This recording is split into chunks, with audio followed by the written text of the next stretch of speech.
Mr. Speaker, last week the Prime Minister didn't seem to want to talk about appointing fraudsters to his cabinet. In fact, he seemed to want to talk about immigration.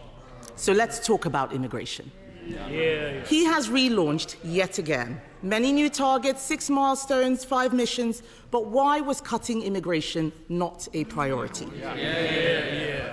Speaker, I'm glad she now wants to talk about immigration. Last week she said she didn't, and for good reason.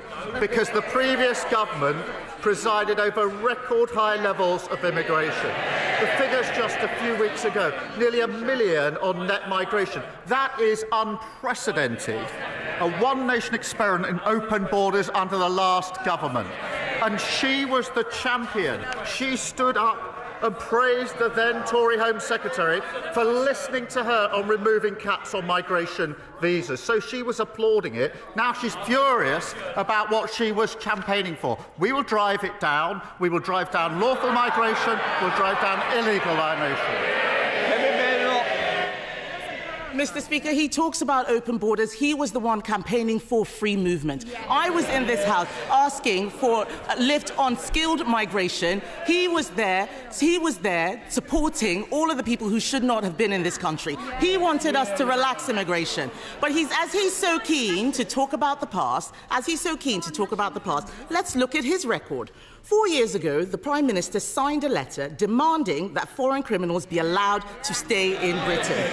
Dozens of Labour and Liberal Democrat MPs repeatedly signed these letters insisting that rapists and murderers be allowed to stay here.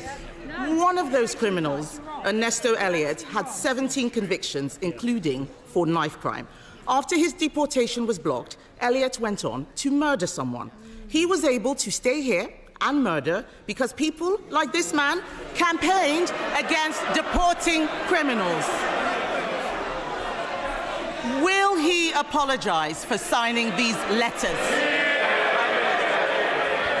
Mr. Speaker, I'd firstly remind her that when we're in the number now, under their watch, of migrants coming to this country, nearly 1 million, is over 4 times the number when we're in the EU. They lost control of the borders. And the particular example she puts to me is an example of failure under her government to take the necessary measures to keep our country safe.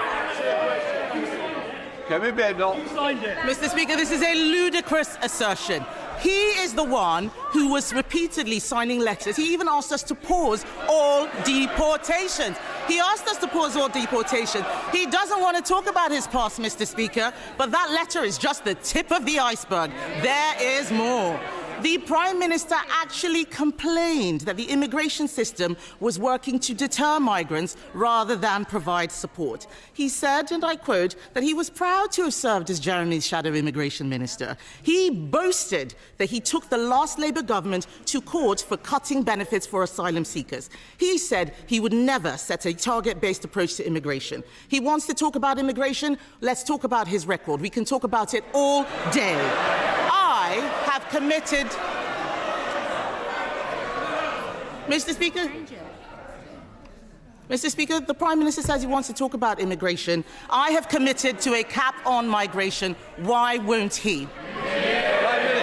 Mr. Speaker, she talks about my record. For 5 years, I was the chief prosecutor prosecuting people who went to prison, many of whom were then deported. So while she's talking, I was actually doing the hard yards of convicting those that should be in prison. And she presided over record numbers of asylum seekers in this country, a record number of lawful and irregular migrants. That is 14 years when they lost control of the borders. They set a cap for each of those 14 years. It wasn't hard. It didn't stop people coming, and it got a record number. They should apologise for what they've done with their open borders policy. Mr. Speaker, he did not answer a single... Do you want to leave? If you've not got the guts to stand up to the comments, you shouldn't be in here. Kemi Badenoch. Mr. Speaker, he did not answer a single question. He never answers questions. He wants to talk about the past. The fact is, we've acknowledged where things went wrong. He will never take responsibility. He will never take responsibility The fact is, he has scrapped a deterrent that the National Crime Agency has said we need. Since he came into government and scrapped the Rwanda deterrent, small boat arrivals have increased by nearly 20%. His own MPs are complaining about having to house asylum seekers. So can the Prime Minister tell the House how much more his government will spend on hotel accommodation because he scrapped the deterrent? Prime Minister. Mr. Speaker, I'd invite her to tell us what went wrong under the last government, but it'd take us all afternoon. Mr. Speaker, we are going to smash the gangs that are running this vile trade. We signed a landmark agreement with Germany this week. Order. Mr. Philp, you've been very loud. I think now we're going to have a little bit of silence from you, Prime Minister. This week we signed a landmark agreement with Germany. She should be welcoming that, because that will make sure we have the powers to take enforcement action across the continent where it is needed. We've set up the Border Security Command. We've committed £75 million on top of the existing £75 million. We're extending the powers so they're counter-terrorism-like powers. We've retired 9,400 people who shouldn't be here. A record flight got off. They talk about getting the flights off. They did it for years. They didn't succeed. We got the flights off. Mr. Speaker, he says he wants to smash the gangs. The only thing he smashed is his own reputation. The fact is, what he has been agreeing is not going to do anything. The cost of the Iraq agreement is £500,000. That wouldn't even buy a house in his constituency. Many of the things he's taking credit for are our agreements. Let's talk about what he put in his manifesto. The Prime Minister promised to end asylum hotels. He promised, he's the Prime Minister now, he promised, but in Altrincham and Peterborough, his government is expanding the use of asylum hotels because he unilaterally disarmed the deterrent. In fact, Mr. Speaker, a man who arrived by small boat told Sky News he was happy Labour were in power. That man said the Conservatives, and I quote, wanted to deport us, but Labour are making the procedure easier for us. He's right, isn't he? Prime Minister. Mr. Speaker, I really thought she should welcome the Iraq deal. Anybody who wants to deal with this vile trade would have welcomed it. She should also welcome the German deal that we did this week. Many of the boats that are finding their way to the Channel are coming through Germany. That is well documented. There's been a difficulty in taking enforcement action, which if she spent more time researching that than her terrible jokes, she would know about. And we have signed an agreement to smash and take enforcement action in Germany to stop those boats getting to the coast. That is effective action. She should welcome it. It's really good news. All law enforcement think it's a good thing. Why does she think it's a bad thing?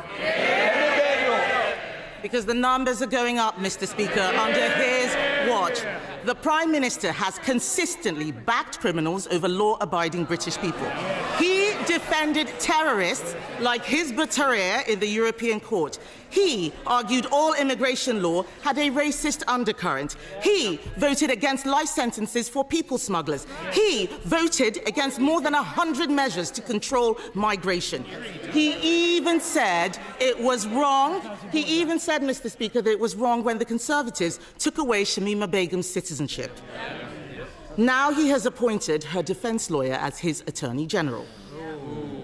Mr. Speaker, events in Syria mean we may see more small boat arrivals. For once, will he take the side of the British people and strip citizenship from jihadi terrorists and supporters of Assad who want to come back and destroy this country? Prime Minister. Mr. Speaker, I was Director of Public Prosecutions for 5 years. Unlike anyone on their benches, I was prosecuting for 5 years hundreds of thousands of criminals. That includes huge terrorist gangs, rapists. I was working for 3 of those 5 years with the then Home Secretary Theresa May, who commended the work that I did at the end of those 5 years. So for her to stand there and say, I haven't done anything in law enforcement, I dedicated 5 years of my life to law enforcement, locking up criminals, which is more than she can say. And it would be easier to take the opposition seriously if they actually got serious. Not a slither of remorse, not a hint of contrition. It's like the arsonist complaining about the people who are trying to put the fire out. And all they do is come every week with more and more complaints. Just wait till they get their hands on the people that created the mess that we are clearing up. We're fixing the economy, we're ending their open borders policy, we're taking down the waiting list. That's what people voted for. We're delivering it.